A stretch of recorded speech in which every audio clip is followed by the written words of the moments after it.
politique du chacun pour soi, dictée par Bruxelles, n'a pour conséquence que flexibilité, précarité et pauvreté.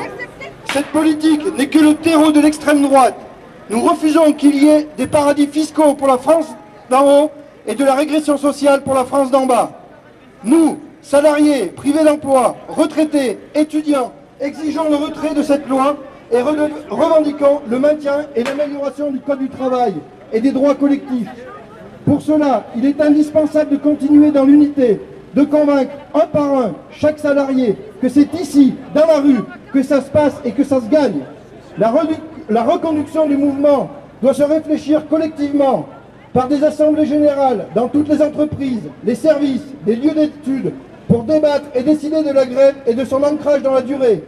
Le rapport de force créé depuis le début mars a permis à des millions de personnes de s'informer et de mobiliser par des pétitions, des rassemblements, des manifestations et des journées de grève interprofessionnelle contre ce projet de loi. Personne ne croit qu'en facilitant les licenciements ou en travaillant plus longtemps, on créera de l'emploi. Aujourd'hui, nous sommes majoritaires, puisque 70% de la population ne veut pas de cette loi. Le gouvernement a peur et on va le faire céder. Dès demain, information, assemblée générale sur tous les lieux de travail. Dimanche 1er mai, tous place Cadelade et dans la rue pour continuer le combat jusqu'au retrait total de ce projet de loi.